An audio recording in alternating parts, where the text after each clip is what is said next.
হাসান মুরাদের অভিষেকটা জি। হয়েছে, তার বোলিংটা কেমন দেখলেন এবং তার মধ্যে কি সম্ভাবনা দেখলেন, যেটা অন্যান্য স্পিনাররাও তো আছে, এর আগে অনেক স্পিনার এসেছে একটা ম্যাচ খেলে কিন্তু তারা ড্রপ হয়ে যায়। সো তার ক্ষেত্রেও আমরা চাচ্ছি না যে এটা হোক।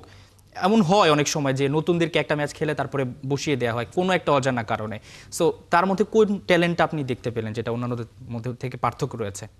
আমি একটু অ্যাড করি যে অজানা কারণ বললেন না, বাংলাদেশ ক্রিকেটাররা শুধু অনেক রকম অজানা কারণ আছে, এই অজানা কারণে অনেক রকম কিছু হয়। হ্যাঁ, সো ওইটা আসলে কেন হয় এটা বাংলাদেশ ক্রিকেট বোর্ড সংশ্লিষ্ট মানুষ তারা কেউ বলতে পারবে না। আর Hasan Murad first test debut হিসেবে বল যা করেছেন তার চাইতে আমার কাছে গুরুত্বপূর্ণ যে তাইজুল 2014 অগাস্টেও ডেবিউ করেছিলেন, 11 বছর।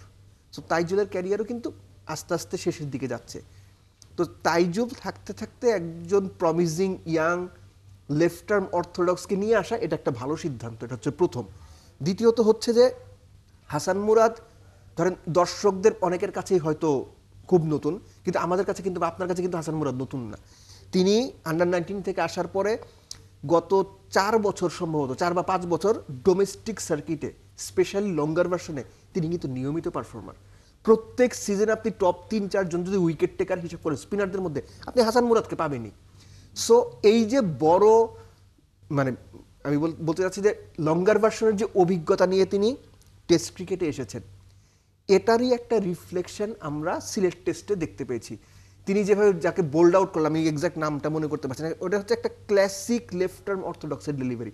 শুধু তাই নয়, অপোনেন্টকে, হ্যাঁ Ireland it's not like South Africa, India আর শ্রীলঙ্কান টপ ব্যাটসম্যান, যেভাবে তিনি তাদেরকে ট্রিক করার চেষ্টা করেছেন, একটা বল ভেতরে আসছে, একটা শার্প স্পিন হয়ে বের হয়ে যাচ্ছে, একটা একদম সোজা যাচ্ছে, এই যে ব্যাটসম্যানকে দ্বিধার মধ্যে রাখা, নিজের স্কিলটা ভালো মতো শো করার জন্য ডেবিউতেই আপ্রাণ চেষ্টা করা, এগুলো খুব ভালো সাইন, খুব ভালো সাইন। ডেবিউ হিসেবে আমি বলবো যে তিনি অ্যাটলিস্ট হাসান মুরাদ 10-এর মধ্যে 7.5 পেয়েছেন।